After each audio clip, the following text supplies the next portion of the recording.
अध्याय 13। Saint look का दिन आया और चला गया, और मार्टिन मास का मौसम था, जब बैलों को वध के लिए हाँका जाता है, कि व्हाइट कंपनी अपनी यात्रा के लिए तैयार थी। कीप और प्रवेशद्वार से पीतल के बिगुल जोर जोर से चिल्लाए, और जंगी ढोल की खड़खड़ाहट मस्त थी, जब आदमी बाहरी बेली में इकट्ठा हुए, मशालों से रोशनी लिए, क्योंकि सुबह अभी टूटी नहीं थी। एलेन ने शस्त्रागार की खिड़की से अजीब नजारे पर नीचे देखा। पीली टिमटिमाती रोशनी के घेरे, सख्त और दाढ़ी वाले चेहरों की पंक्तियां, हथियारों की तेज चमक और घोड़ों के दुबले सिर। सामने तीरंदाज खड़े थे, 10 गहरे निचले अफसरों की एक झालर के साथ, जो इधर-उधर चलकर छोटे आदेश या संक्षिप्त फटकार से पंक्तियां सवार रहे थे।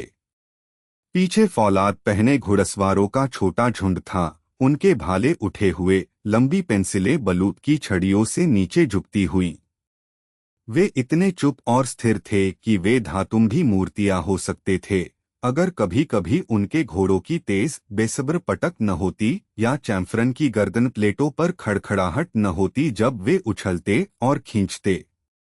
उनके सामने एक भाले की दूरी पर नॉरविच के लड़ाके, ब्लैक साइमन की दुबली और लंबे अंगों वाली आकृति बैठी थी। उसका भयंकर, गहरी रेखाओं वाला चेहरा फौलाद में जड़ा, और 5 लाल गुलाबों से अंकित रेशमी गाइडन उसके दाएं कंधे पर तिरछा लटका।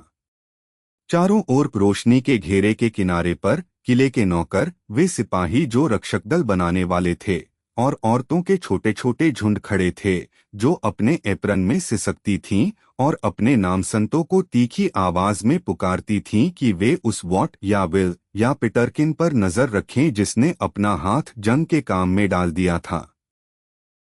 जवान स्क्वायर आगे झुका था, उत्तेजक और जंगी दृश्य को देखता, जब उसने अपने कंधे पर एक छोटी तेज हाफ सुनी, और वहां लेडी मौद थी, दिल पर हाथ रखे, दीवार से टिकी, पतली और सुंदर, जैसे आधी तोड़ी लिली।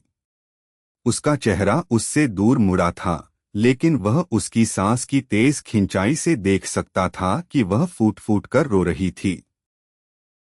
अफसोस, अफसोस, तुम इतनी उदास क्यों हो, महिला? यह इन बहादुर आदमियों का दृश्य है। उसने जवाब दिया। और यह सोचना कि इनमें से कितने जाते हैं और कितने क वापस आने की संभावना रखते हैं। मैंने यह पहले देखा है, जब मैं एक छोटी लड़की थी, प्रिंस की बड़ी लड़ाई के साल में। मुझे याद है तब कैसे वे बेली में इकट्ठा हुए थे, ठीक वैसे ही जैसे अब, और मेरी माँ मुझे अपनी बाहों में पकड़े इसी खिड़की पर खड़ी थी ताकि मैं नजारा देख सकूं। भगवान करे तुम उन सबको 1 और साल बीतने से पहले वापस देखो। उसने कहा। ओह, लेकिन मैं खुद से नफरत करती हूँ कि मैं एक औरत हूँ। मैं क्या अच्छा कर सकती हूँ? यहाँ मुझे रुकना है, और बात करनी है, और सीना है, और काटना है, और काटना, और सीना, और बात करना। हमेशा वही नीरस चक्कर, जिसके अंत में कुछ नहीं। और अब तुम भी जा रहे हो, जो मेरे विचारों को इन धूसर दीवारों से बाहर ले जा सकते थे, और मेरे दिमाग को टेपेस्ट्री और तकलियों से ऊपर उठा सकते थे। मैं क्या कर सकती हूँ? मैं उस टूटी धनुष छड़ी से ज्यादा काम या कीमत की नहीं हूँ। तुम मेरे लिए इतनी कीमती हो कि बाकी सब कुछ शून्य हो गया है। तुम मेरा दिल हो, मेरी जिंदगी, मेरा एक और इकलौता विचार। ओह मौद, मैं तुम्हारे बिना नहीं जी सकता। मैं तुम्हें प्यार के एक शब्द के बिना नहीं छोड़ सकता। जब से मैंने तुम्हें जाना है, सब कुछ मेरे लिए बदल गया है। मैं गरीब और नीचा और तुम्हारे बिल्कुल नालायक हूँ, लेकिन अगर बड़ा प्यार ऐसी कमियों को दबा सकता है, तो मेरा प्यार ऐसा कर सकता है। मुझे जन्म में ले जाने के लिए बस उम्मीद का एक शब्द हो, बस एक। आह, तुम सिकुड़ती हो, तुम कांपती हो। मेरे जंगली शब्दों ने तुम्हें डरा दिया है। 2 बार उसने अपने होंठ खोले, और 2 बार उनसे कोई आवाज नहीं निकली। आखिरकार वह एक सख्त और नपीतुली आवाज में बोली, जैसे कोई जो खुद पर भरोसा न करे कि बहुत खुलकर बोल सके। यह बहुत अचानक है, इतना समय नहीं हुआ जब दुनिया तुम्हारे लिए कुछ नहीं थी। तुम एक बार बदल चुके हो, शायद तुम फिर बदल जाओ। क्रूर, मुझे किसने बदला है? और फिर तुम्हारा भाई। मुझे लगता है यह एड्रिक्सन्स के बीच एक पारिवारिक रिवाज बन गया है। नहीं, मुझे अफसोस है, मेरा मतलब ताना नहीं था। लेकिन सचमुच एलिन, यह मुझ पर अचानक आया है और मैं मुश्किल से जानती हूँ कि क्या कहूँ। उम्मीद का कोई शब्द कहो, चाहे कितना ही दूर, कोई दयालु शब्द जिसे मैं अपने दिल में संजोकर रख सकूं। नहीं एलिन, यह एक क्रूर दयालुता होती, और तुम मेरे लिए इतने अच्छे और सच्चे दोस्त रहे हो कि मैं तुम्हारे साथ बुराई नहीं कर सकती। हमारे बीच इससे करीबी का कोई रिश्ता नहीं हो सकता। इसके बारे में सोचना पागलपन है। अगर कोई और वजह होती तो इतना काफी है कि मेरे पिता और तुम्हारा भाई दोनों इसके खिलाफ चिल्लाएंगे। मेरा भाई, उसे इससे क्या लेना? और तुम्हारे पिता? आओ एलिन, क्या तुम ही नहीं थे जो चाहते थे कि मैं इन सब आदमियों के साथ न्याय करूं, और निश्चित रूप से उनमें मेरे पिता के साथ भी। तुम सच कहती हो, तुम सच कहती हो, लेकिन तुम मुझे अस्वीकार नहीं करती, मौद। तुम मुझे उम्मीद की कोई किरण देती हो। मैं वचन या वादा नहीं मांगता। बस कह दो कि मैं तुम्हारे लिए घृणित नहीं हूं, कि किसी खुशहाल दिन में तुमसे दयालु शब्द सुन सकता हो।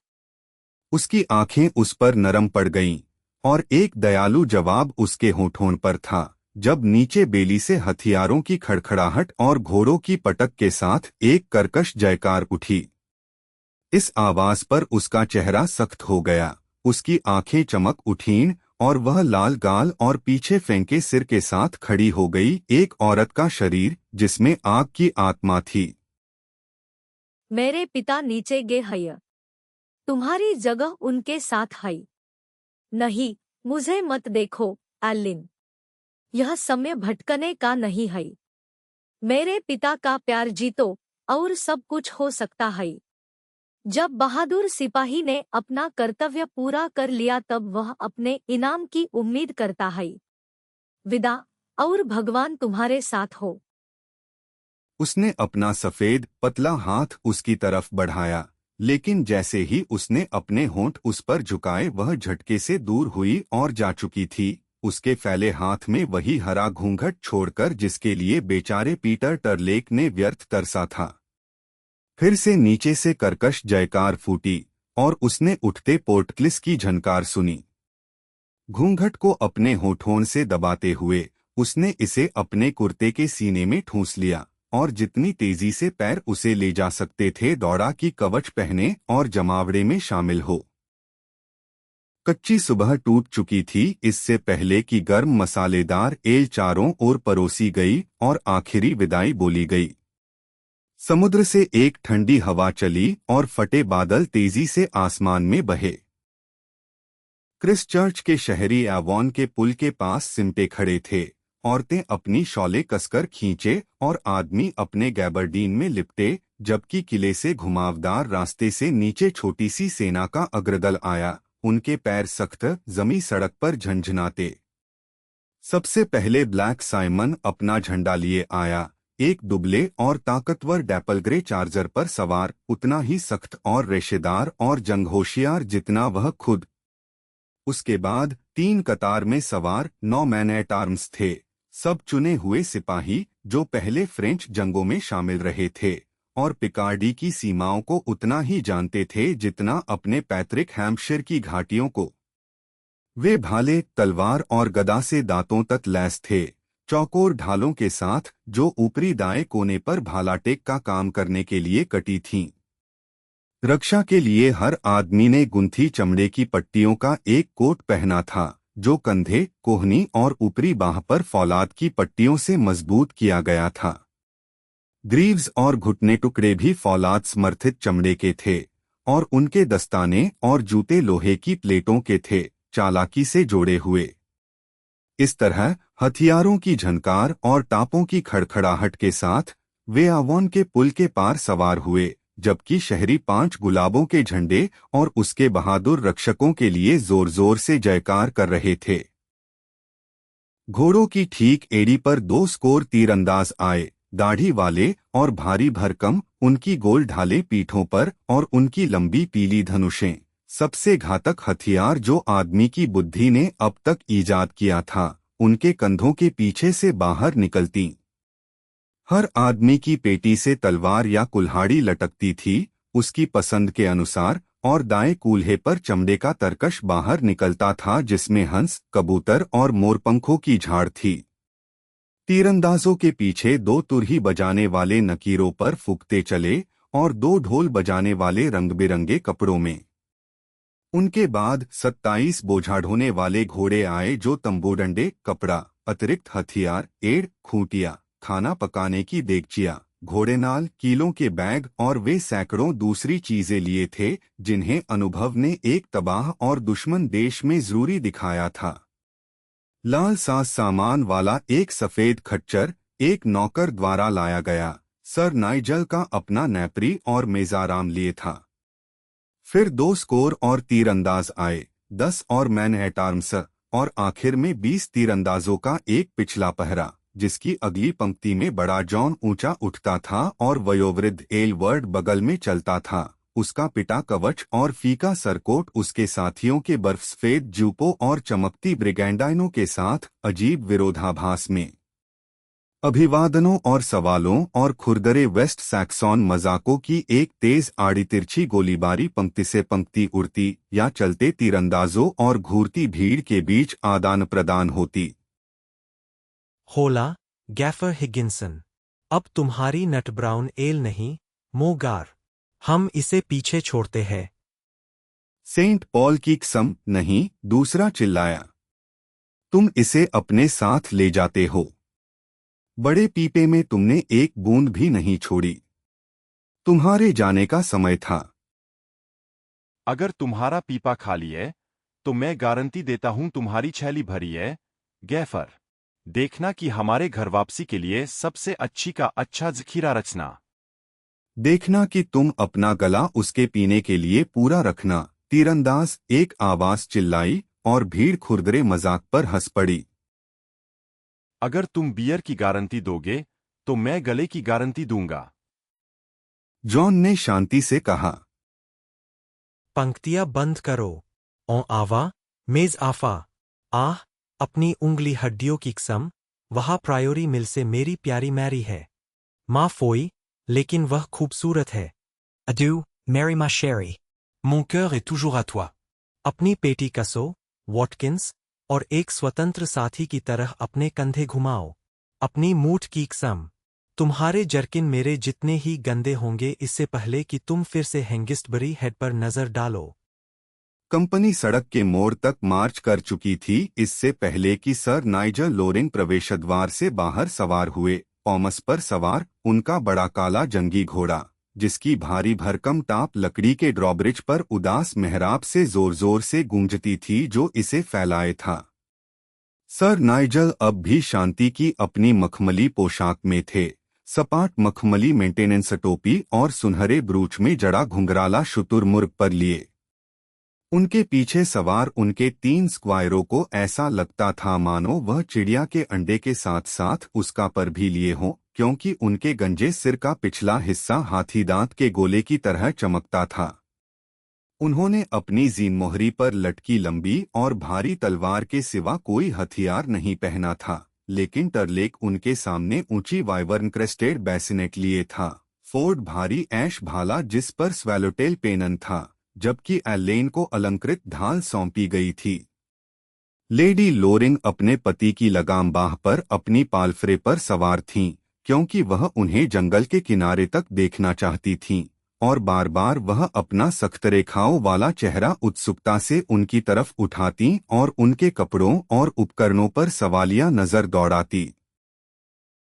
मुझे भरोसा है कि कुछ भूला नहीं है। मैं उसे तुम्हें सौंपती हूँ, एड्रिक्सन। होजेन, शर्ट, साइक्लास और अंडरजुपो खच्चर की बाईं तरफ भूरी टोकरी में है।